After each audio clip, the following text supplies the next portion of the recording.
साथियों, जैसा कि सभी लोग जानते हैं कि महाराज महापुरुष संत गाडगे जी का जन्म 1876 में हुआ था और 23 जनवरी को हुआ था। आज हम लोग उसी 23 फरवरी को आज हम उसी क्रम में यहाँ पर इकट्ठा हुए हैं और मैं सभी साथियों का बहुत बहुत साधुवाद करता हूँ कि इस मिशन को जो संत गाडगे जी ने अपने समय में देखा होगा, हम आप लोग ही आगे बढ़ा रहे हैं, क्योंकि उद्देश्य ये होना चाहिए कि हमारे महापुरुषों की बात लोगों तक जाए। जब तक जाएगी नहीं तब तक हम लोग समझेंगे कैसे।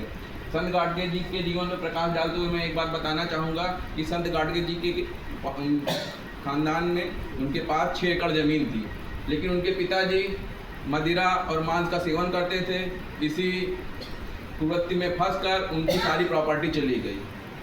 प्रॉपर्टी जाने के बाद जब अंतकाल संत गाडगे जी के पिताजी का था तो उन्होंने कहा अपनी वाइफ से कि बच्चे को मदिरा सेवन से और मांस भक्षण से बचा के रखना, यह जीवन में कुछ नहीं देती है। उनकी माता जी ने उनका जीवन पालन पोषण किया। उनके मामा थे, मामा और उनकी माता जी मिलकर जीवन चलाते थे, परिवार चलाते थे। एक साहूकार था, साहूकार ने अपनी बंजर ज़मीन को संत गाडगे जी की माता और मामा को बेच दिया सस्ते दामों पे, क्योंकि वो बंजर थी।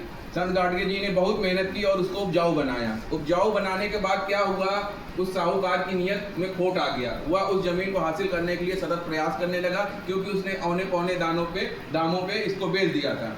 उन्होंने क्या किया, जैसा कि आप लोग फिल्मों में देखते हैं, वो चीज़ वहाँ पर यथार्थ थी।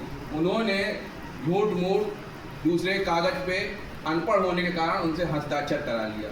ये वह समय था जब उनके मामा जी एकदम से टूट गया, उनका परिवार पूरा टूट गया, उनके मामा जी का देहांत हो गया। तब संत गाडगे जी को वहाँ पर ये महसूस हुआ कि शिक्षा भी कितनी ज़रूरत है। तब वो इस मिशन पे लग गए कि एक एक आदमी को शिक्षित बनाएंगे, क्योंकि उन्होंने अपने जीवन में ये देखा।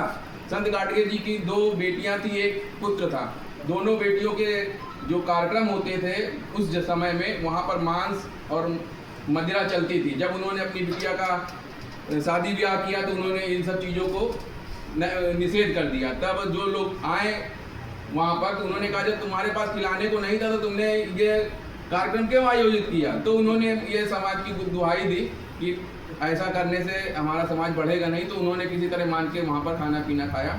तो वो पाखंडवाद के भी विरोधी थे। उनका एक पुत्र था, इकलौता पुत्र था, उसको एक पागल कुत्ते ने काट लिया। उनका इकलौता पुत्र की डेथ हो गई।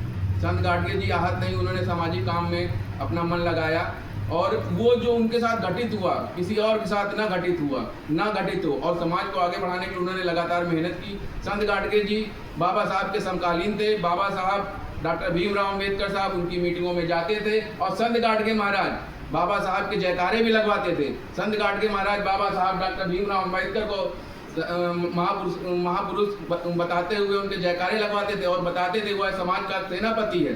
साथियों, उनका इतना आपस में लगाव था कि बाबा साहब डॉक्टर भीमराव अम्बेडकर जी का 6 दिसंबर को परिनिर्वाण होता है। यह सूचना हमारे संत गाडगे जी के पास जाती है।